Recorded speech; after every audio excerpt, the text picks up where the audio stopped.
নমস্কার বন্ধুরা, আমি সোলাঙ্কি চলে এসেছি কলকাতার ফার্স্ট ভিডিও নিয়ে। কলকাতা পৌঁছানোর একদিন পর আমরা দু একজন রিলেটিভের বাড়িতে গেছিলাম। তো সেই সময় যাওয়ার মুহূর্তে আমি কিছু ভিডিও তুলেছিলাম, যেমন এটা কেষ্টপুর যে ব্রিজটা আছে সেই ব্রিজটার ওপর দিয়ে আমরা যাচ্ছিলাম।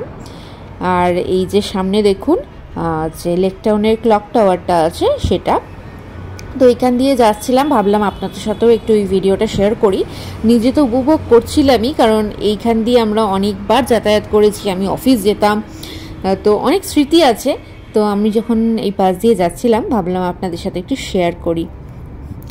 তো এই তো তারপর আমরা সল্টলেকের দিকে গেছিলাম, তারপর ওখান থেকে আর এক রিলেটিভের বাড়িতে নিউ টাউনে গেছিলাম করে তারপর আবার বাড়ি ফিরেছিলাম।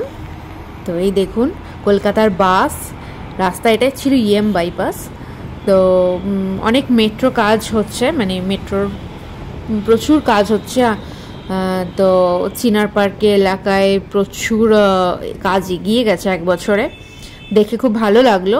যাই হোক, মেট্রোটা তাড়াতাড়ি চালু হলে খুব ভালোই হবে। তো এটা হচ্ছে নিউ টাউন ছিল। তো যাই হোক, তারপর 23 তারিখে আমরা আমার বাপের বাড়ি গেছিলাম। তো এটা হচ্ছে আমরা যে এটাতে থাকি, রেসিডেন্সিতে থাকি, সেই রেসিডেন্সির বিল্ডিংগুলো। রাস্তাঘাটগুলো দেখতে তো খুব ভালোই লাগছিল, তাই ভাবলাম আপনাদের সাথে শেয়ার করি। আপনাদেরও নিশ্চয়ই ভালোই লাগবে। যারা কলকাতা থেকে বাইরে থাকেন তারা নিশ্চয়ই রিলেট করতে পারবেন যে কলকাতার রাস্তাঘাট কতটা বদলেছে বা বদলায়নি, বা কীরকম আপনার স্মৃতি আছে কলকাতার রাস্তাঘাটের সাথে। তো যাই হোক, তো এটা হচ্ছে বেলঘরিয়া এক্সপ্রেসওয়ে, এখান দিয়ে আমরা যাচ্ছিলাম। বেলঘরিয়া এক্সপ্রেসওয়ের সাইডে এত দোকানপাট হয়ে গেছে আর তার সামনে এত গাড়ি ফাড়ি দাঁড়িয়ে থাকে, তো সেই জন্য রাস্তাটা এত সরু হয়ে গেছে, সেটা মনেই হয় না যে এটা কোনো একটা এক্সপ্রেসওয়ে দিয়ে আমরা যাচ্ছি। যাই হোক, তাও এই রাস্তাটা হওয়ার জন্য আমাদের অনেকটাই সুবিধা হয়েছে, অনেক জায়গায় যেতে খুব ইজি হয়ে যায় আর কি। তো এই বেলঘরিয়া এক্সপ্রেসওয়ে দিয়েও আমার স্মৃতি আছে, কারণ আমি সেক্টর 5-এ যখন অফিস যেতাম তখন এই রাস্তা দিয়ে যেতাম, অনেক রাত্রিরও হতো ফিরতে। তো রাত্রিরে খুব একটা সেফ নয়, কিন্তু জানি না এখন কীরকম পরিস্থিতি, কিন্তু তখন আমরা তো অফিস যেতাম বলে ফিরতেই হতো। তো এই জায়গাটা দেখতেই পাচ্ছেন, এটা ওই যে নিবেদিতা ব্রিজটা হয়েছে সেটা উঠে যাওয়ার রাস্তাটা, আর দক্ষিণেশ্বরের দিকে আমরা এগিয়ে যাচ্ছি।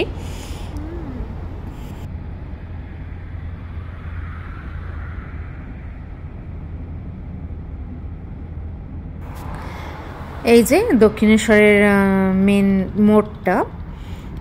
মোড়টা পেরিয়ে আমরা ব্রিজের দিকে এগোচ্ছি। এই যে বালি ব্রিজ, এইখানে আমরা সাইকেল চালিয়েও বন্ধুরা দক্ষিণেশ্বর যেতাম এক সময়, মানে খুব মজা করেছি এক সময়। যাই হোক, সেগুলো মনেই থেকে যাবে সারা জীবন।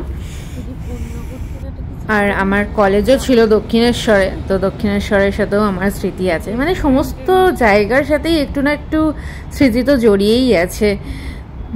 যাই হোক, তো ভালোই লাগছিল।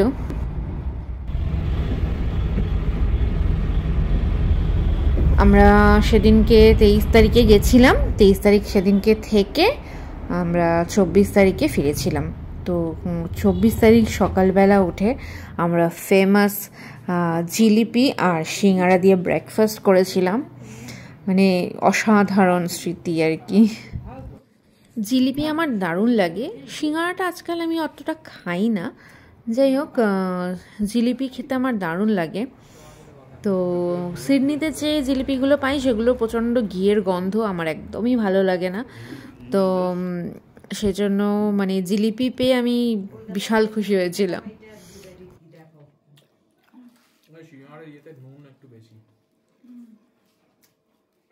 এই তো ব্রেকফাস্ট করে একটু স্নান টান করে রেডি হয়ে নিয়েছিলাম। আমাদের কিছু একটা গেট টুগেদার ছিল সেদিনকে, তো আমার জামাইবাবুরা এসেছিল, দিদি জামাইবাবু, আমার মামারা এসেছিল, সবাই এসেছিল। এই তো আমার দিদি আর মা রান্নাঘরে রান্না করছে, আর আমি এদিকে ভিডিও করে বেড়াচ্ছি। এটা আমাদের বাড়িটা, সামনেটা। তো সামনে অনেক গাছ হয়েছে, আর এগুলো সব আমার বাবা মার করা আর কি। তো টুকটুক করে করতেই থাকে, কি করবে, কিছু একটা তো নিয়ে থাকতে হবে। তো এখন গাছ নিয়েই থাকে, তো এটা ওটা সেটা করতেই থাকে। তো যাই হোক, আমাদের বাড়ি দোতলা, নিচের পোর্শনটা ভাড়া দেওয়া থাকে, কারণ অত বড় বাড়ি বাবা মা মেনটেন করতে পারবে না একা একা, তো আমরা দোতলাতেই থাকি। তো যাই হোক, আজকের এই ভিডিওটা এখানেই শেষ করছি। আশা করছি আপনাদের ভিডিওটা খুব ভালো লেগেছে। ভালো লেগে থাকলে ফ্রেন্ডস অ্যান্ড ফ্যামিলির সাথে অবশ্যই শেয়ার করবেন। লাইক, কমেন্ট অ্যান্ড সাবস্ক্রাইব করতে কিন্তু ভুলবেন না। আমার বাপের বাড়িটাও একটু শেয়ার করলাম আপনাদের সাথে। তো এরপরে নিশ্চয়ই কোনো একটা ইন্টারেস্টিং ভিডিও নিয়ে তাড়াতাড়ি আসছি। ততদিনের জন্য বাই, থ্যাংকস ফর ওয়াচিং।